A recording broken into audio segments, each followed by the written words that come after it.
faut dire que notre chère langue française n'est pas des plus simples à apprendre.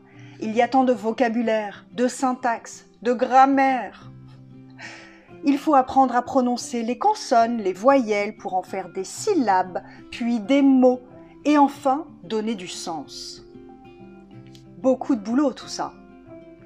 J'ai là un petit livre très sympa de citrons qui vivent une aventure au pays des consonnes. Oui, oui. 6 citrons acides sifflent sur le sentier de Françoise de Guibert aux éditions toutes nouvelles 6 citrons acides.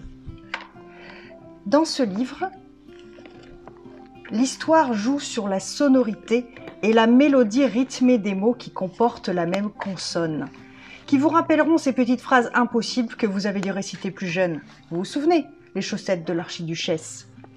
Eh bien, nous trouvons ainsi les sifflantes, les fricatives, les occlusives, les chointantes, tout ça en phrases de virelangue très drôles pour une aventure burlesque et dynamique. C'est pas le tout de bien prononcer les mots. Après, il faut leur donner du sens. Et on peut même s'amuser à inventer des mots qui n'existent pas. Si, et c'est pas moi qui le dis, c'est Michael Escoffier et Mathieu Maudet.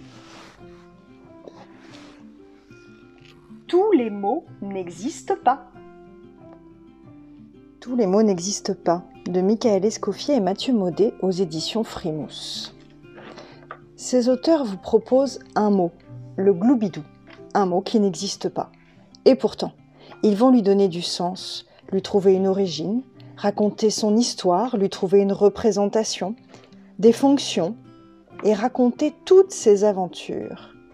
Et vous faire aller dans ce monde de mots qui pourraient exister et qui n'existent pas, jusqu'à vous les faire deviner vous-même ou représenter des mots inventés. Un exercice de style très ludique. C'est vrai ça. Pourquoi une libellule s'appelle une libellule et pas une babouillouche par exemple? Quand on parle de mots inventés, je ne peux pas ne pas vous parler de l'auteur Claude Ponty, qui est le maître dans l'art d'inventer des mots et de leur donner un nouveau sens. Il a écrit de très nombreux albums qui vont régaler vos enfants et continue à en écrire. Laissez-moi vous présenter 1000 secrets de Poussin. 1000 secrets de Poussin de Claude Ponty aux éditions de l'École des loisirs.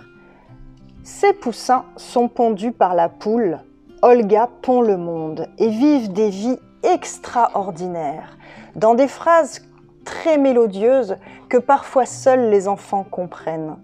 Ils fourfouillent, se bigoudisent, splitouillent, s'empigoinfrent, font des grimasques. Ils s'appellent Bella Fitzgerald, Anne Iverser, Ce que t'es drôle, et sans oublier Blaise et son masque bien sûr.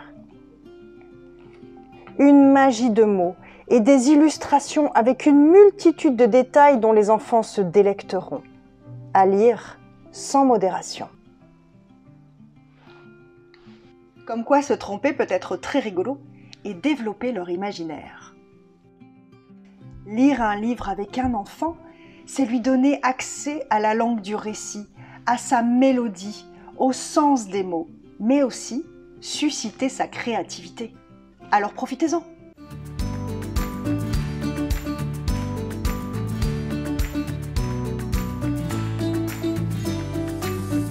Vous avez une autre question ?